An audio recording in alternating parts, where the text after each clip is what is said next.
Hi mga inday! So ito na nga guys yung ating video sa paggawa or pagluto natin ng ating tortang kalabasa.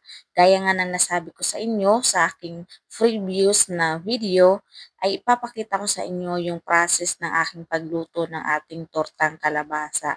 At ayan na nga, meron na tayong grated na kalabasa at sa ibang phone ko naman ay andyan yung aking asawa na tumatawag at yan na nga yung grated na kalabasa natin guys at syempre nag-add din tayo ng sibuyas para mas malasa yung ating tortang kalabasa.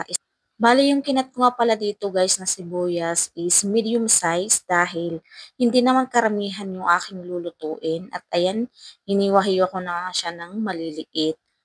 Actually guys, itong pagkaluto ko na 'to is hindi talaga or wala talaga sa plano. Sadyang napaisip lang ako nung pagkasabi ng amo ko na itapon na daw yung mga kalabasa na nasa ref kasi mga tira-tira ko daw yun sa pagluluto ng gulay nila. At ayan na nga guys, hinalo ko na yung ating sibuyas sa kalabasa. Dito naman sa side na 'to ay maglagay tayo ng dalawang itlog at nilagyan ko nga guys ng paminta, asin at Maggi para pampalasa ng ating tortang kalabasa. Siyempre, mekos-mekos lang yan.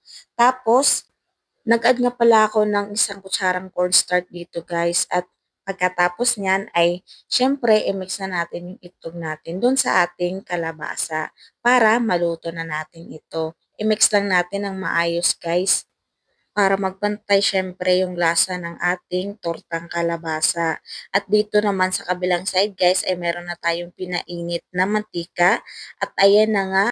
Bale, itong unang salang nga natin guys ay sinubukan ko muna kung kukulangin pa ba siya sa itlog or cornstarch.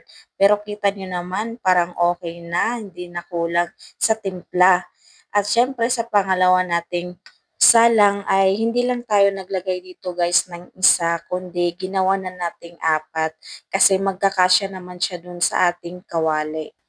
Bawat luto ko nga or bawat salang ko ng ating tortang kalabasa guys ay tagi-isang kutsara lang para hindi masyadong makapal at hindi masyadong malaki yung ating tortang kalabasa. At yung apoy nga natin dito guys ay dapat mahina lang para hindi masunog yung ating niluluto. Yung nagawa nga natin dito guys ay 9 na piraso ng tortang kalabasa.